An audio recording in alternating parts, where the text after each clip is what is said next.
I was probably the most unlikely person to be involved in starting a school. I had never heard anyone say that they wanted to start a boarding school in East Texas. It really was a field of dreams because there was just nothing there. The rumors during the first year, the kids would come in and say, "Oh, we heard at church that the school's closing." But every time there's a struggle, it's like God saying, stand back and let me show you what I can do. I still have that, wow, look what I'm a part of. Steve had a dream, and it's been a wonderful dream.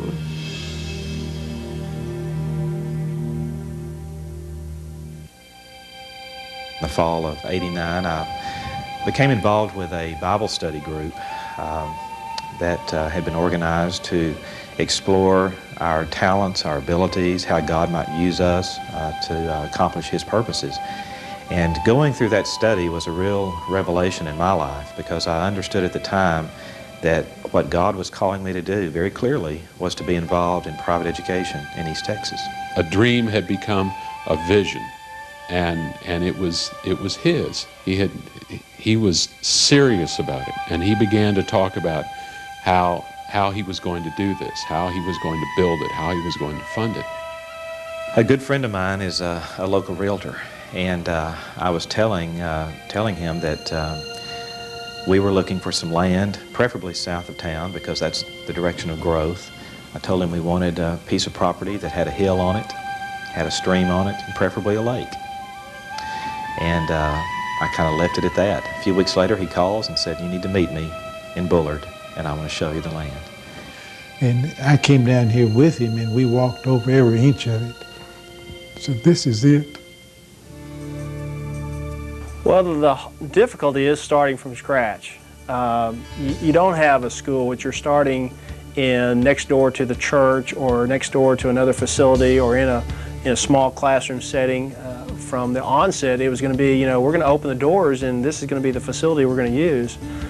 I think people did really wonder whether or not we could ever get it off the ground, and it is a huge undertaking, but every school starts somewhere.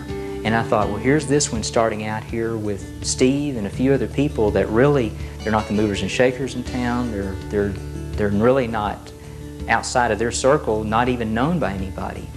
But praying about it, listening to Steve talking about it, I knew that God was going to place His hand on it. Well, it took a lot of prayer. Well, we felt that way a lot. How can this happen, But we just felt like it would happen through prayer. Then he said, okay, we're ready to start construction. Can you start designing something? Then I thought, well, he's really serious. And I wouldn't say that I ever really had any doubts, but this is such a big step, a lot of money involved. And he told me how much it was going to cost, and it was going to cost a lot of money. And I said, Steve, I don't have a lot of money to give you, but I want to be your first donor. And I wrote him out a check from Carol and I. And I said, this is to be your first donor. And it was an exciting moment for me to be in on something like that from the very beginning. And the more the plans began to roll and Mike Butler, the architect, began to bring us drawings, and the enthusiasm that Steve had, I could see that this was going to be a really, really unusual Christian school.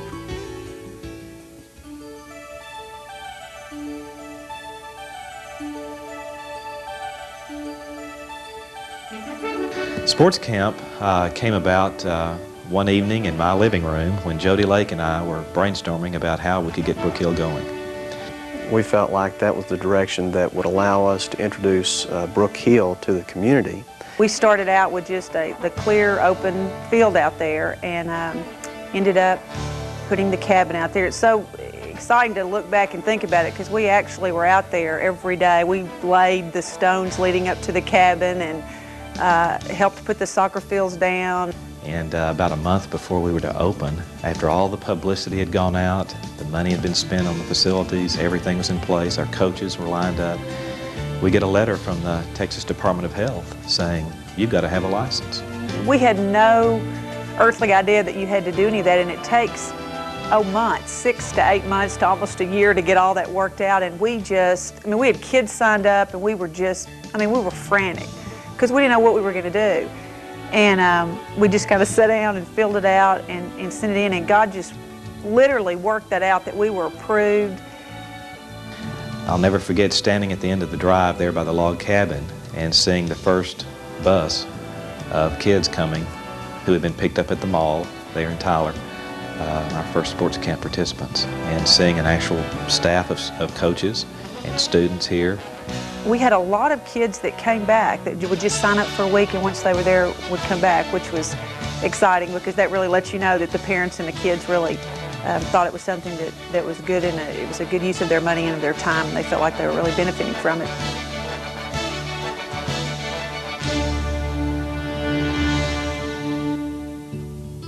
We had a trustees meeting, a planning meeting at the log cabin one Saturday morning, and we were sitting around talking about who shall we approach as far as headmaster. Who do we need to get to do this? Do we need to have a search committee? What do we need to do? We prayed about it, that the Lord would provide us with, if not the headmaster, the means by which to find the headmaster. And that was probably 9 or 10 o'clock in the morning, and by noon, we knew who it was going to be. It wasn't our doing. I really, truly believe it was God that opened the door. And we just sat there and we said, Ben, what would you think about doing it? And he just, well, you know. To me, it was such a wonderful challenge because, an awesome thing, because I had never been in a private school. And I had always pictured a private school as really a classical type situation in which the students really, they came to learn. We needed credibility.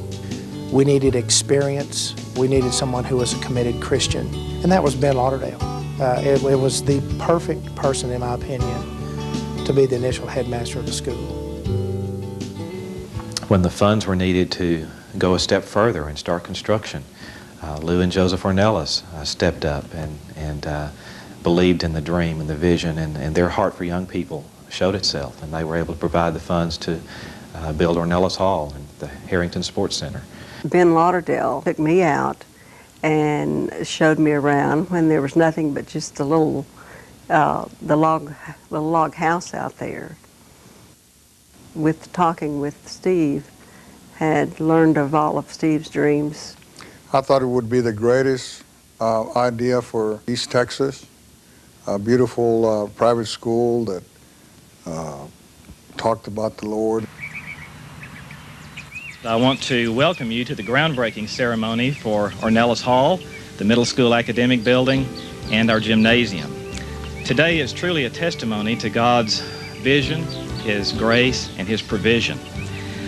If you can imagine having a dream for 10 years and then finally seeing it come about, it's beyond description. It really is.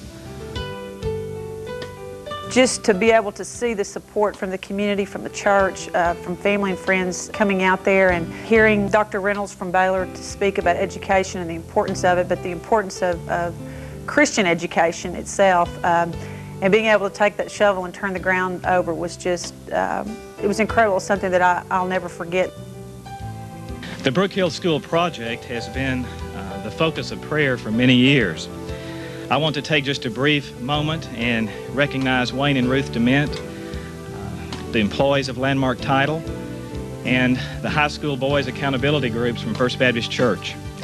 All of these individuals have been praying for this project on a weekly and sometimes daily basis for many years, and it's truly a testimony also to God's answer to prayer that we're here today. The main thing I remember about the groundbreaking is the look on Steve's face that this is a tangible event, that we really now have accomplished the start of the construction.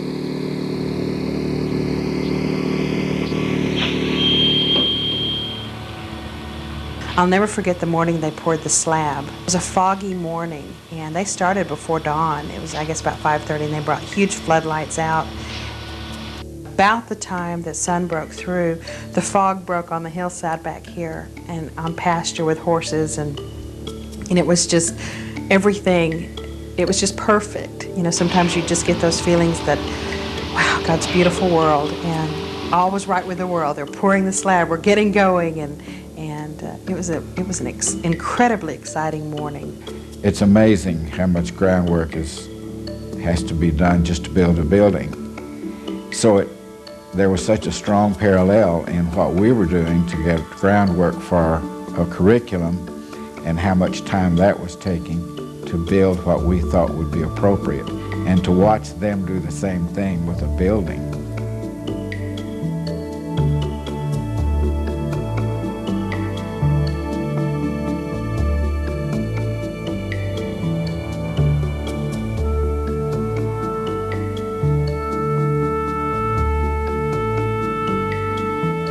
The Brook Hill style of architecture is a federal style, which is patterned after some classic styles that began in Europe, but mainly it was formalized on the eastern coast of the United States. It's very fitting here in East Texas, especially here right outside Tyler. Tyler is more of an old South city. As you enter the gates of Brook Hill, the reason the road doesn't cut and go directly to the buildings was purposeful. And part of that is to just let you take in not just the buildings and the architecture, but also the landscape. We drove out and drove in, and it was completed. It was really awesome. You enter the gate, and you just know that you have come to someplace different. And you know that it is something special for the children, and will be for them every day.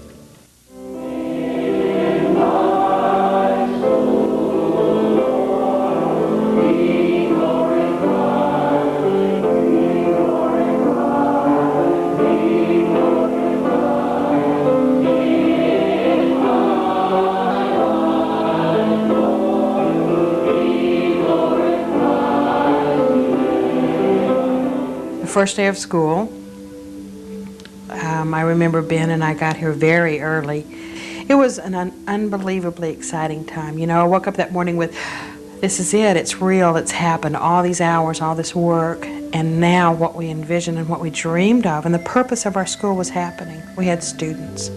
Finally it happened. I mean, this is what it was all for. And so when we first went into it, it was a thrill to see the young people around the flagpole taking part in the activity of the opening. And it was quite exciting the entire day. I can vividly recall the kids going to the punch table and wanting more punch and cake and not going to class, and it was just so typical of school that it felt really good. I think of those first students. I became so bonded to them. I grew to love them so much in that brief time. It's an emotional high for me just to think about them. Seeing the kids from the first day of school to the end of school, and each day seeing them grow. And it's amazing now, even when I look at the kids now, the kids that were here last year, and seeing the growth in their life, that's been incredible. I had a parent come to me that first year wanting to know where her child was. Where's my daughter? What have you done with her? And I thought, great, we've lost a student. This is the end of my career in private school. But we found our daughter in a classroom. Her mother said, you know, at her other school, the bell would start ringing and she'd be in the car before it quit ringing. But here, I have to drag her off the campus. And that speaks volumes to me about the students and their involvement in the school. So that was our desire, to get kids to want to be at school. Because if you've got them here and they want to be here, you can teach them. It was at a time when there were some family situations with Ben and some health situations within the family. It just prevented him from having the time to fully fulfill that headmaster's role during year one. So I came in at Thanksgiving, the first year of the school, which was the fall of 1997, and proceeded through that year to be the interim headmaster. And it was a joy. Thank goodness the school was small, 31 students in that first year. I started seeing roots being grown by parents, by students, by board members, by new board members who came on and immediately took hold, by an advisory board that is growing and one that's really understanding its role. With everything that we went through that first year, by the end of the year, I could say, "Phew, we did it, and we did it well."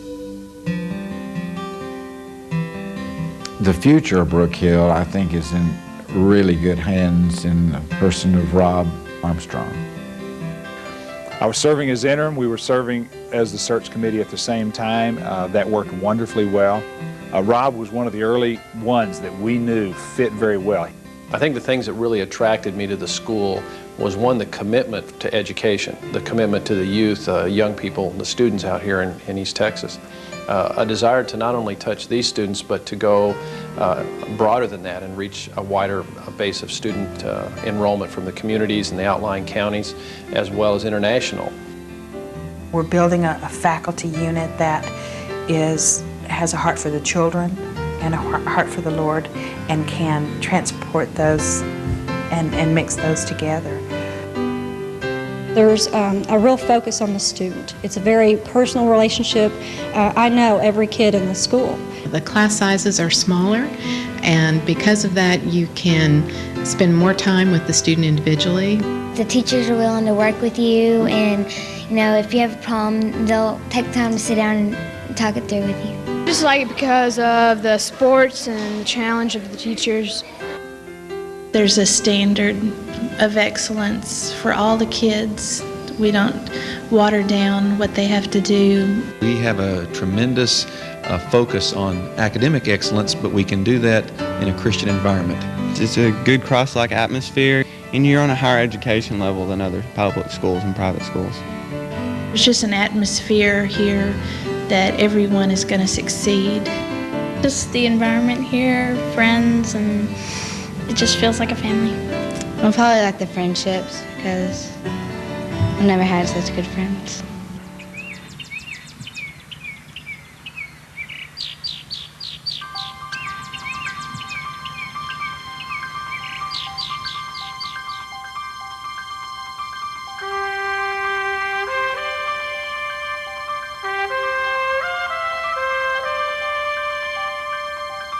I've referred to Brook Hill in the past as being like a symphony, where God is the conductor, and He brings just the right people in at just the right time to accomplish what He wants to accomplish. And looking back, you see that so clearly. Just the perfect person has come in at the very right time to accomplish what needs to be done.